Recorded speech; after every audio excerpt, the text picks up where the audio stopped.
장교 합동인관식 시작됩니다. 대통령께 대한 경례. 대통령께 대하여 들어! 초! 우리 딸 이거 할 때는 날씨가 좋았거든요. 지금도 그 생각이 납니다. 진짜 대한민국 군인이 됐구나. 자기 그걸로 해갖고잖아. 오대위는 소위 임관 뒤 정말 열심히 살았다. 표창을 10번 넘게 받아 3년 만에 대위로 진급했다. 자기는 장군이 목표라고 내가 얘기했던 목표를 달성을 하겠다. 여군으로 태어나서 여군으로 죽겠다. 이 얘기를 항상 했거든요.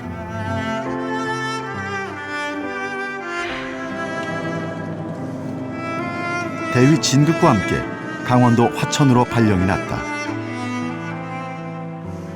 씩씩했던 4년차 장교였지만 처음 가는 최전방은 낯설기만 했다. 그리고 10달 뒤 아버지는 부대에서 한 통의 전화를 받았다. 10월 16일 날 전화가 와가지고 출근을 안 했다 이러더라고요. 추석 전에 아빠한테 이야기한 게 있잖아요. 그게 딱 머리에 떠오르는 거예요. 아하, 야가 갔구나. 스스로 목숨을 끊은 것이다. 아버지는 오대위가 숨진 자동차 바닥에서 일기장 한 권을 찾아냈다. 하나하나 들리는데 요 일기장이 깔판 밑에서 거의 다 들린 상태에 이게 나왔어요. 이게. 오대위의 일기장을 통해 들여다본 2013년 첫날. 그녀에겐 결혼과 가정이라는 소망이 있었다. 신정 새해다. 하지만 나에겐 조금 더 잘 수 있는 날. 올해에는 좋은 일만 생겼으면 좋겠다. 하지만 며칠 지나지 않아 소망은 점차 절망으로 바뀌었다. 직속상관 노모 소령의 가혹한 질책 때문이었다. 정말 너무 힘들었다. 극으로 치닫는 모욕. 병사 앞에서 못하는 소리가 없고 다 마음에 안 드시나 보다. 아, 진짜 눈뜨기가 싫다. 내가 사라졌으면 좋겠다. 하급자 앞에서, 병사 앞에서 날 바보로 만든다. 진짜 내가 없어졌으면 하시는 걸까? 미칠 것 같고 계속 토하고 이러다가 내가 어떻게 될 것 같아서 무섭다. 두렵다. 이런 내가 너무 불쌍하다. 어디서부터 잘못된 걸까? 최악이다. 이제 내 업무에서 손 떼라고 하신다. 이렇게 모진 소리 들으며 내가 삶을 영위해야 하나 싶다. 어둠이 차올라서 나를 다 태워버릴 것 같다. 전혀 살고 있는 것 같지 않다.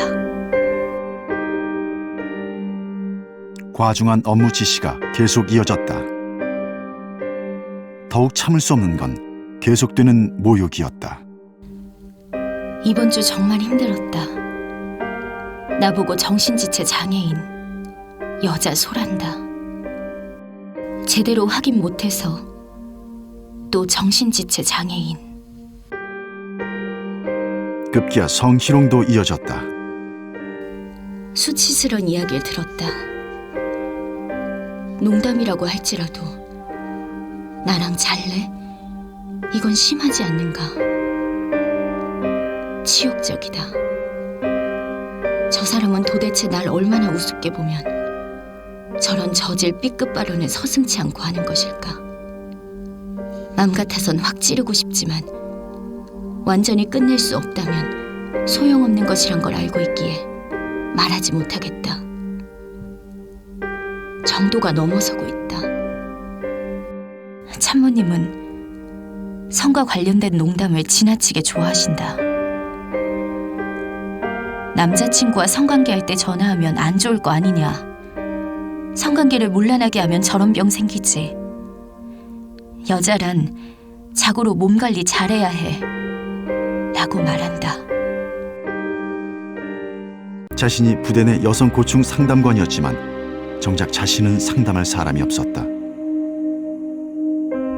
목숨을 끊기 한 달 전에야 오대위는 일기장에도 적지 못했던 가슴속에 꽁꽁 묻어뒀던 얘기를 털어놓았다. 추석 때 집에 와 잠만 자는 딸을 이상하게 여긴 아버지의 추궁 때문이었다.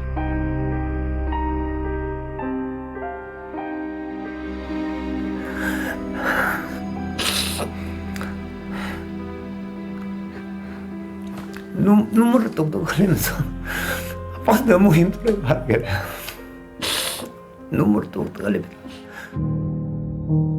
그 참모가 노래방을 가자 해가지고 갔어요. 이러더라고. 둘이서 가 있는데 걔를 안 없더래요. 그래서 제가 노래를 부르다가 약간 뿌리쳤대요. 그러니까 노사력이 노래 부를 때는 이럴 수도 있지. 이런 식으로 이제 해적하는 자리에서 둘이 옆에 앉아갖고 팽소를 앉았는데 다리에 손이 쑥 들어오더래요. 그래 깜짝 놀라서 찾아보니까 손이 와가지고 손을 싹 드러냈대요. 사람이 많으니까 표현을 못하고 손만 쳐 치닫는 거죠. 추석 다음 날 오대위는 가장 친한 친구를 만나 이보다 더 심한 얘기를 털어놓았다. 네가 내랑 자기만 하면 군대 다 편해질 텐데 양재물에 머리 쳐박고 죽어라고. 니 하나 죽어도 신경 아무도 안 쓴다고. 그런 얘기.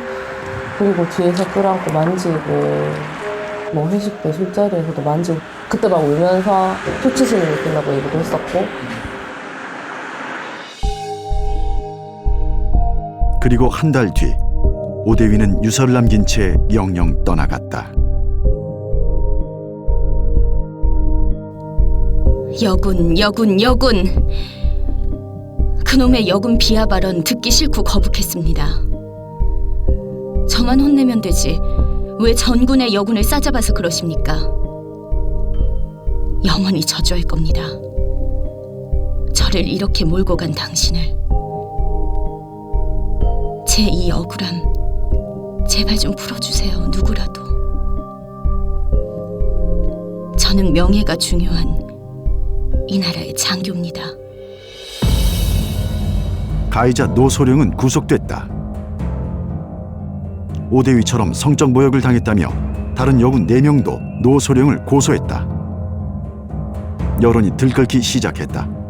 하지만 정작 재판은 쉽지 않았다. 기본적인 증거부터 사라지기 시작했다.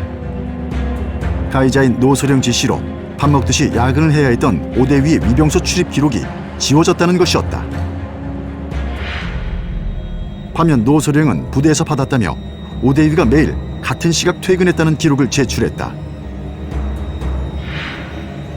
다행히 오대위 유족들은 오대위의 야근 기록을 미리 확보해두고 있어서 이를 증거로 제출할 수 있었다. 만약에 유족 측이 그 원래 기록을 확보하지 못했다면 꼼짝없이 이제 오대위의 야근을 안 한 것으로 사실로서 확정되는 그런 과정에 있었던 것이거든요. 설상가상으로 노소령을 고소했던 여군 가운데 하사 3명이 약속이란 듯 고소를 취하했다. 너무 부담스럽다는 이유였다. 다른 사단에 전출 간 사람은 취하를 안 했거든요. 그러면은 그 부대에서 있는 사람들은 심리적인 압박을 받은 거예요. 말은 안 했겠지만은.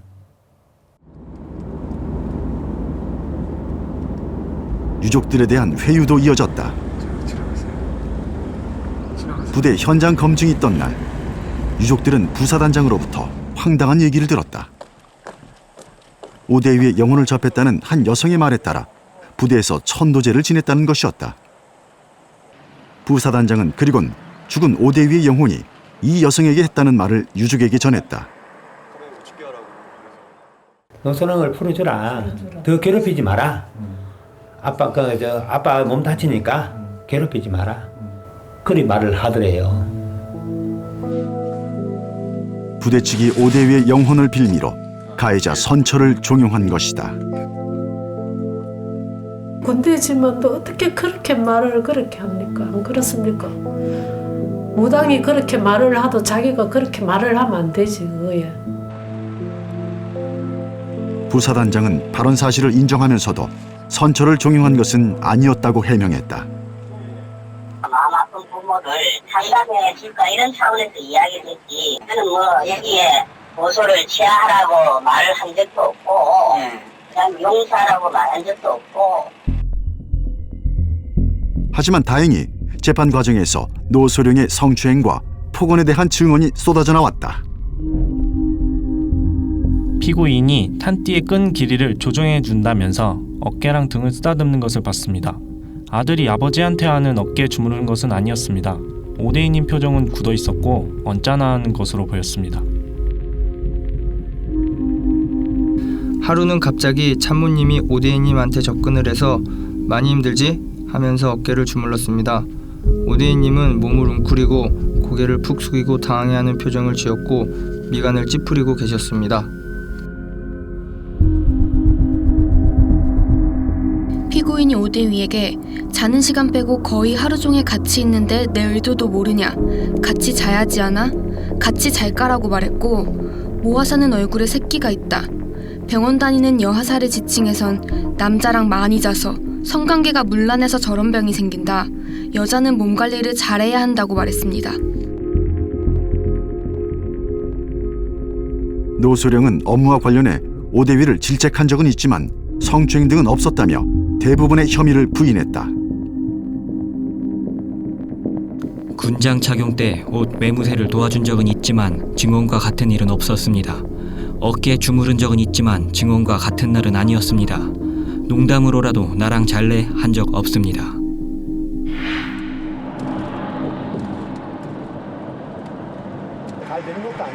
노소령에 대한 1심 재판 선고일. 오대위 유족들은 오늘도 새벽부터 부산 집을 나섰다.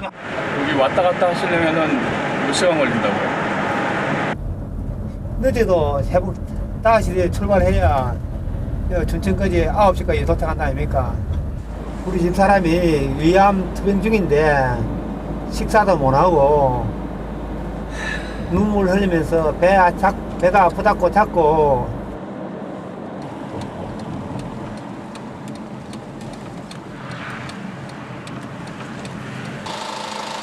6시간을 달려 도착한 군부대. 떨리는 마음과 분노가 엇갈린다. 인정을 할 것 같으면은 내가 마음을 풀어주려고 했어요. 그렇지만 여지껏 재판에서 하나도 인정을 안 했습니다. 그렇기 때문에 더 화가 나고요. 지금 5개월 동안 살은 게 100년 산 것보다 더 힘들어요. 예정보다 1시간 늦게 열린 선고 공판. 피고인 노소령에게 징역 2년에 집행유예 4년이 내려졌다. 노소령은 그렇게 풀려났다. 저 노소령님 핸드폰 아닌가요? 저는 드릴 말씀이 없는데 전화 안 주셨으면 좋겠어요. 유족들은 분노했다.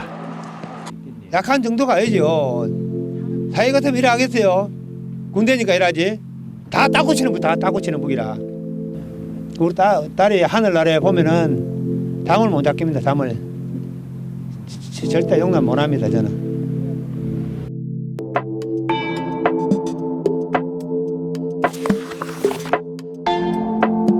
군 검찰이 지난 3년 동안 수사한 내부 성범죄 사건 325건 가운데 정욱 씨 사건처럼 재판에 회부하지 않고 불기소한 사건은 168건이었다. 절반이 넘는 51.7%의 사건이 유무죄를 따져보기도 전에 종결 처리됐다. 같은 기간 민간 성범죄 불기소율은 41.6%, 군대 내 성범죄 불기소율이 민간보다 10%포인트나 높았다. 불기소 이후로는 기소 유예가 93건으로 가장 많았고 피해자와 합의 등을 통해 사건을 종결한 경우가 72건. 증거 불충분 등 검찰이 혐의 없다고 판단한 경우가 3건이었다. 사건 초기 피해자에 대한 보호 원칙들이 수사 당국에 의해서 지켜지지 않음으로 인해서 피해자가 2차 피해를 입는 경우가 많고요. 이로 인해서 진술을 잘 하지 못해서 불기소 처분을 받는 경우가 많습니다. 재판에 넘겨진 사건도 유죄를 밝히기가 쉽지 않다. 지난 3년 동안 군대 내 성범죄 가운데 기소가 돼서 재판에 회부된 건 140건. 이 가운데 실형이 선고된 경우는 12건으로 실형 선고율은 8.57%에 불과했다.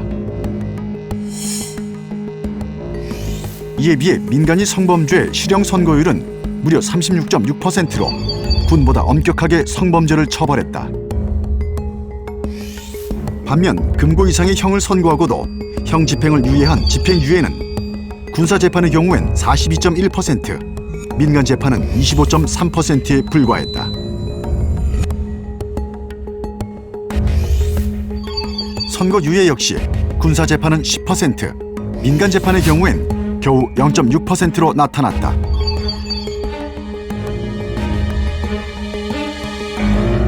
군사법원이 성폭력 피의자에 대해 훨씬 관대한 판결을 내린 것이다. 군 판사가 군조직 그 소속 부대에 속해 있잖아요. 그 소속 부대의 어떤 입장을 전혀 전혀 이제 감안하지 않고 재판을 한다. 그거를 상상을 할 수가 없는 거죠. 예. 뭐 예를 들면 삼성에 관해서 삼성 직원이 삼성에 관한 재판을 하는 거와 똑같은 거 아닙니까? 때문에 전시가 아닌 상황에서는 군사 재판이 아닌 일반 재판을 받게 해야 한다는 목소리도 나온다. 군사법원을 민간으로 옮김으로써 불필요한 어떤 군사법 사건의 처리와 관련된 그런 오해랄지 논란을 불식시킬 수도 있고 오히려 군의 어떤 전투력을 제고하는 데 도움이 될 수도 있다.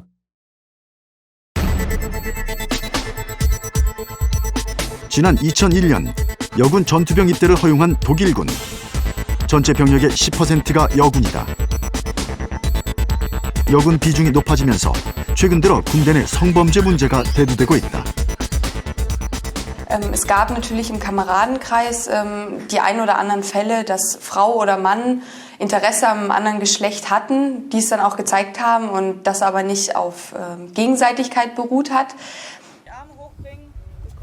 그런데 독일군에서 성범죄가 발생할 경우 우리와 전혀 다른 처리 과정을 거친다. 우선 군이 아닌 별도의 기구인 국방감독관이 조사에 나선다. Man hat ja jederzeit das Recht, sich zu beschweren, zum Beispiel. Das haben ja nicht nur Frauen, hat ja jeder Soldat. Grundsätzlich ist ja immer ein klärendes Gespräch, wenn einen selber das betrifft, also soweit es möglich ist natürlich, zu führen. 국방감독관의 소속은 연방의회. 때문에 군 조직의 눈치를 보지 않고 언제든지 해당 부대를 방문해 조사를 하고 자료를 요구할 수 있다. Vielfach eben auch befürchten und befürchten müssen manchmal, dass sie, wenn sie sich dagegen zur Wehr setzen, Benachteiligungen erfahren. Und deshalb ist wichtig, dass es eine unabhängige Instanz, wie zum Beispiel den Wehrbeauftragten gibt, der diesen Dingen dann auch konkret nachgeht. 또 국방감독관의 조사 결과는 곧바로 민간 검찰로 넘겨져 민간에서 재판을 받게 된다. 군인을 이른바 제복 입은 시민으로 보고 군대에도 동일한 법 체계를 적용한다. 군인이기 이전에 시민이라는 것이다. Also es gibt in der Tat bei uns keine Militärgerichtsbarkeit. Alle Straftaten werden von zivilen Gerichten auch verfolgt. Auch die Ermittlungen werden von zivilen Dienststellen geführt, also von der Polizei, von der Staatsanwaltschaft. Der Kommandeur oder der Vorgesetzte kann dort in keiner Weise Einfluss auf das Strafmaß nehmen. Das tun die unabhängigen Gerichte. 피해자 보호 역시 철저하게 이루어지며 상관이 사건에 개입하는 건 철저히 금지돼 있다. 성범죄를 완벽하게 막을 수는 없지만 2차 피해를 막기 위한 다양한 장치로 피해를 최소화하고 있다. Also wir haben Sozialdienste, wir haben die Ärzte, die gewisse Abteilungen dann zuweisen, wo die sich Hilfe holen können. Wir haben auch den Pfarrer, das wäre auch noch eine Option, wo die Leute hingehen könnten. Und natürlich die vertrauten Personen, die sie sowieso hier im Kameradenkreis haben. 또는 좀 네가 이해하고 넘어가라라든가 이렇게 해서 피해자를 설득, 해유하는 방식으로서 좀 끝나는 경우 뭐 이제 그렇게 가기 때문에 크게 이 문제를 생각하지 않는 경향이 높고요. 그러다 보니까 뭐 검찰이라든가 이런 쪽으로 넘어가지 않는 경향이 있습니다. 상명하복의 계급사회인 군의 특성상 지휘관의 태도 역시 이를 부추긴다. 이런 일이 생기면 무조건 투표를 갑니다. 왜냐하면 이런 일이 생기면 지휘관 입장에서는 승진이나 진급에 아주 문제가 생기잖아요. 이런 상황에서 여성이 성폭력 피해를 밝히는 것은 특히나 어려운 일이다.